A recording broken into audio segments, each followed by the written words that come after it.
The vinegar is a natural product. It is useful in both home and garden. Let's find out more about the uses of vinegar in the garden and also how to use the vinegar in the garden. Please subscribe to my channel to see more videos just like this. Vinegar for weeds. Instead of spending a lot of money on toxic chemicals to get rid of the weeds in your garden, you can pour the apple cider vinegar directly on the weeds. The acetic acid present in the vinegar will prevent the weed growth without damaging the soil.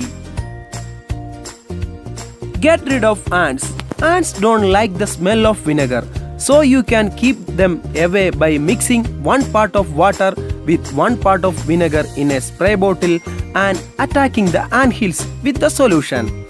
Both white vinegar and apple cider vinegar work well.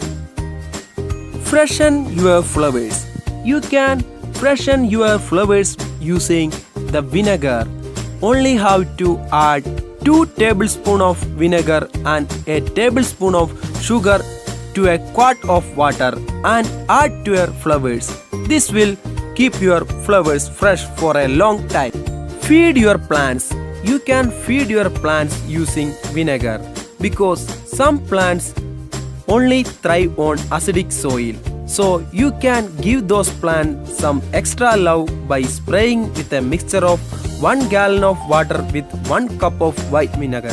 This will make the soil to slightly acidic soil and that will make those plants grow faster and stay healthy. Test the pH level of your soil. The acid levels in your soil can affect the growth of your plants. You can run a simple test on your dirt by placing a bit of the soil in a container and then add half a cup of vinegar. If the vinegar begins to fizzle and bubble, the soil is too alkaline. Add sulfur or peat moss to even the soil's acidity. If the soil produces bubbles with baking soda, the soil is acidic. Remove allergens from your hands. If you have been digging in the dirt with your bare hands, make sure to rinse your hands with distilled vinegar. The vinegar will remove all allergens and other debris so you don't start to itch. Keep common pests out from your garden because they don't like the smell of vinegar, so it will keep them out naturally without causing any harm to them. Please try these tricks with vinegar in your garden, and if you have any doubts, please let me know in our comment section.